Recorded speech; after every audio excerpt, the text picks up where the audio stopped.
Well, hello, Mr. Gotimus Maximus. I know this video is three takeaways from the Laver Cup, but for me, there is one thing I will remember forever from the Laver Cup. Come for a let's go, every point you win, and every point you lose.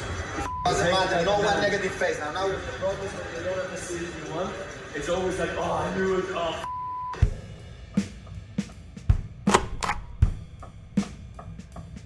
Have a nice stretch. Today on Coffee Break Tennis, we go through the three things I learned, my three takeaways from the Laver Cup. Plus, right here, we've got the Novak Djokovic health update. We'll talk about that. Plus, we got a couple ATP 250s going on this week. We'll talk about who's playing and what to look for. And also, we've got some big tournaments coming just around the corner. All that on today's Coffee Break Tennis.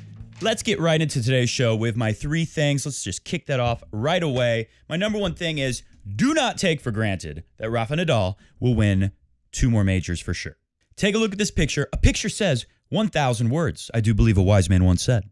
To me, this picture illustrates, look how far away Rafa is. It's a more difficult way to play the sport of tennis. One of the biggest things I was struck by watching the matches was how much more work Rafa had to do to win points, especially on this more fast indoor surface.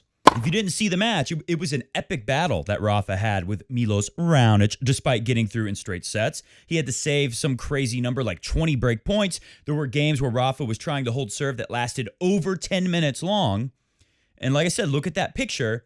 Just think of how much work it is to return a monster serve from Raonic from all the way back there and then work your way back up into that baseline. I don't think people, maybe if you don't play tennis, it's hard to understand how hard it can be. Ask Sasha Zverev, who's so content to stay way back there. It can be very difficult to hit the shots you need that buy the time to get your feet in closer and be ready for the next ball and take it earlier and have a chance to do something to hurt your opponent. And full credit to Rafa for playing and getting wins. If he's going to win more majors outside of the French Open, that's a big reason why. Rafa, he's a warrior, right? We don't doubt that for one moment. But all the media coverage that I saw on Tennis Channel Friday, aside from the matches that happened, was all speculation on whether or not Rafa will play. If you missed it, Rafa's got the left hand. That's his playing hand. He's a lefty. He's got inflammation issues with the left hand. I think this goes to show you that it really took a lot out of him. No surprise. We all know it took a lot out of Rafa to come through with that U.S. Open final. That was a epic battle in itself. And to see that it could have carried over as far as this Laver Cup a couple weeks off since then, and that it was also serious enough to stop Rafa after playing a couple. He couldn't play on Sunday, which a lot of people were very upset. They didn't get Fadal. There were people on Twitter saying, these idiots, how dare the Laver Cup organizers or Team Europe, what are they thinking? They sabotaged Nadal. But I will say one thing, I don't know this for sure, but this is speculation based on my own knowledge of how tennis works. It could have been Rafa who requested to play 2 matches back-to-back. I'm not sure of that, but a lot of wild speculation out there that Team Europe, why would Team Europe do something knowing that, this is going to hurt Rafa so he can't play tomorrow? I don't really buy that. I think it's more likely that Rafa said, I want to play 2 matches back-to-back because when you're, especially with inflammation, if you feel good enough to get out there and play 1 match, it's usually after the match, an hour, 2 hours go by, you're sitting around, you're relaxing. That's when things start to flare up again and hurt all over again. So a lot of times people want to keep playing. If you have to play twice in a day, play once, very short break, come right back as soon as you can while the adrenaline is still pumping. I don't know for sure again, but very likely that could have been what happened. So I wouldn't blame Team Europe for idiotic planning. So that's my number one takeaway right off the bat that I was watching.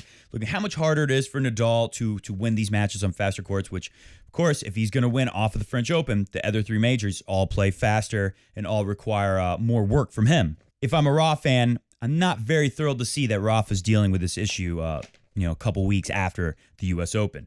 Moving on to number 2 thing. My number 2 thing is Roger Federer looks like he can win more majors, for sure. You can't put it past him to win 1 more. He looked very good this weekend. If anyone was worried about the neck injury or whatever the issue was at the U.S. Open, it's not a thing. It's not a factor at all. It's exactly what we heard at the time. Roger Federer slept weird. His neck was very stiff in that match. It messed him up in that 1 match.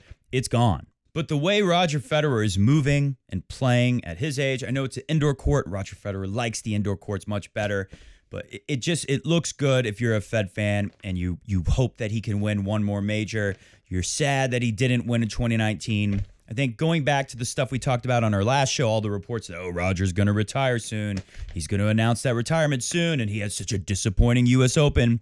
I wouldn't credit any of that stuff at all. I think what we saw at Laver Cup is proof that Roger Federer very well could maybe win a Masters 1000 before the year is over. He's got a shot at the World Tour Finals, and of course he's going to have a shot at 3 of the 4 majors next year. And then my number 3 thing, well, let's do this first. Let's move over to Novak Djokovic, and then I'll get to my number 3 thing because I have some supporting evidence here. By the way, there will be a Patron Saint show this weekend to make up for the fact that I was never able to get one this last weekend during Laver Cup because my group, the clinic me and Pete did, it was pretty intense and it took a lot out of me. I pretty much just crashed when I got back on Sunday. But we will do a show this weekend. I will highlight some evidence, some little clips I'll show.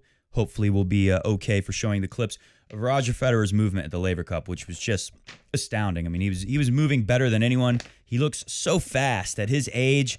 You got to have hope he can still win a major if you're a big Federer fan from what you saw at the Laver Cup. So we'll talk about that this weekend. Also, we'll talk about some of the other guys in the Laver Cup like Tsitsipas, Kyrgios.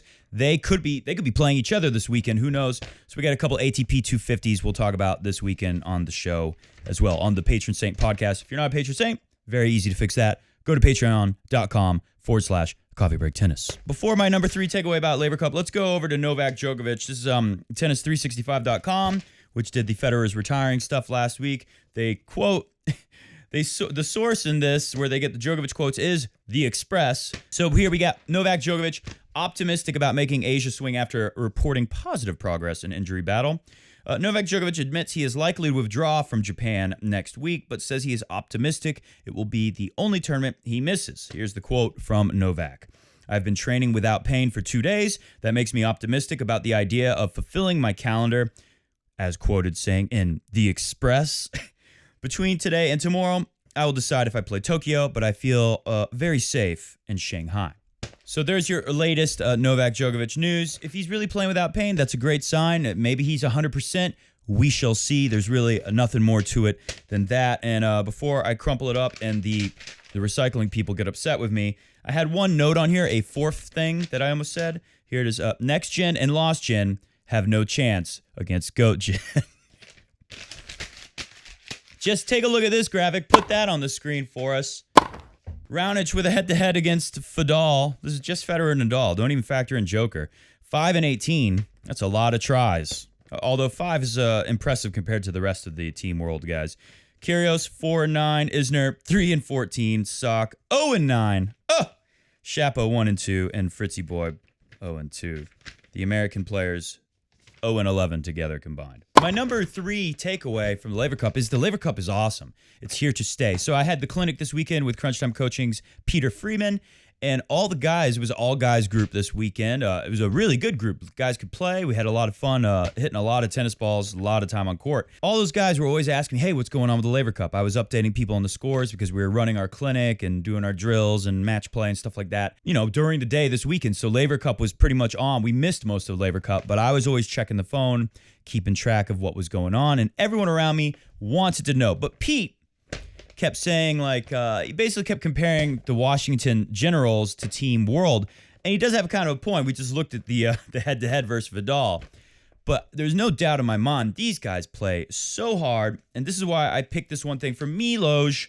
This is some stuff Milos said after Laver Cup's conclusion. The second match after playing Rafa, I'm playing Sasha, who's top 8 in the world, and you're playing for the whole thing, meaning the Laver. He was the final match deciding who wins Laver Cup. It was a very exciting weekend coming down to the final match like that. It would have been awesome to be there. You have 6 guys alongside you who have put all of their energy and emotion into it. You have a captain and a coach as well that have put everything they've got into it. You don't want to let them down. Those kind of things definitely rile you up. I don't know if it's a Grand Slam final. Okay, none of us ever said Laver Cup was going to be more important than a Grand Slam final. But it definitely beats out the early stages of a Grand Slam tournament. And there you go. I mean, all that star power. To me, Milos Raonic just nailed it right there. Week 1 of a Grand Slam is very exciting. It's a lot of fun. But I think the Laver Cup, a little more enjoyable than week 1 of a Grand Slam. Maybe not Wimbledon. I think everyone gets so excited for the Wimbledon. It's such a big deal. This is Bjorn Borg on the Laver Cup. Quote, Laver Cup is the best thing that's happened to tennis. I'm guessing he means in recent history, not ever. This is the most important week of the year for me, says Bjorn Borg. As a captain, I mean, I've been waiting for this week. And to get the players together, and finally we are here in Geneva. The team spirit for the week, it's unbelievable. I think we were a little bit fortunate, this team. So what can I say? As a captain, I'm very happy. I was nervous. I have ice in my veins, but to come to this week from home, it's very stressful for me. I'm very nervous. I'm so happy we could pull it through. I'm so proud of my team. This is the best thing that's happened to tennis, in my opinion, the Laver Cup. Glowing words on the Laver Cup. So I took issue with Pete saying, it's like the Washington Generals. Maybe it is a bit of a mismatch for now. They could have got, although, I mean, look how close it was. It wasn't too much of a mismatch. Dominic Thiem couldn't pull off the win over Taylor Fritz. Jeez. And I think Milos Raonic had a good chance to win the Laver Cup for Team World for the first time. If he wasn't coming off of the injury and not playing so much, that definitely hurt him. That helped Sasha Zverev. Who didn't love seeing the guys coach each other? There's nothing like the Laver Cup. It does give you a look into what makes these guys different, the big three types versus the rest of the guys on tour. It's so cool to see them come together for these teams, see them work with each other. I mean, I've said it over and over, but there's really nothing like it. And I think it's why Laver Cup is here to stay. It's going to be around for a long time. It's going to keep growing. I mean, when they revealed it's going to be in Boston, I've never even been to Boston before, but I heard that and I instantly thought to myself, like, I got to figure out a way to make it to freaking Boston next year to see this Laver Cup. And another reason why I think it's going to survive, do not doubt it. You may see Roger and Rafa as captains / players that play in the doubles only. They don't play singles anymore. They're retired from tennis, but they come to Laver Cup. It's an official ATP tournament. It's not an exhibition.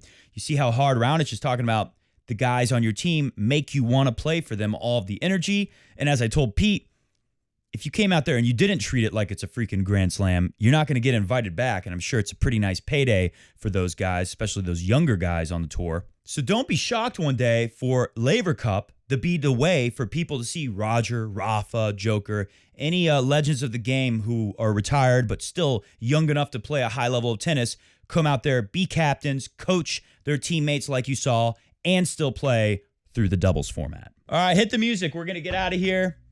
I really enjoyed the Laver Cup, and I enjoy you coming to Coffee Break Tennis today. Thanks for showing up. We will be here again next Monday to talk about what's going on in the world of tennis. This weekend, of course, we'll have a Patron Saints only show. You can go to patreon.com to become a member, patreon.com/Coffee Break Tennis, that is, and we'll talk about all the latest stuff that's going on in these tournaments right here. Over in China, we got Tsitsipas playing Adrian Manarino soon. Andy Murray. Oh, I meant to talk about Murray today. Well, he had his first win on tour in quite a long time, almost a 3-hour match. A win over Tennis Sandgren in 3. He'll play Alex de Minaur very soon. Small chance we can see Kyrgios playing Andy Murray.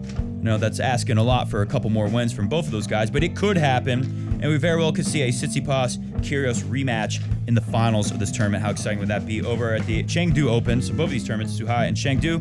In China, we got Felix Auger all day Aliassime. Grigor Dimitrov playing the first time since his U.S. Open win over Roger Federer. And of course, the loss to Medvedev. Taylor Fritz returns with the confidence of the Laver Cup, inspiring him. Maybe he will play inspired tennis.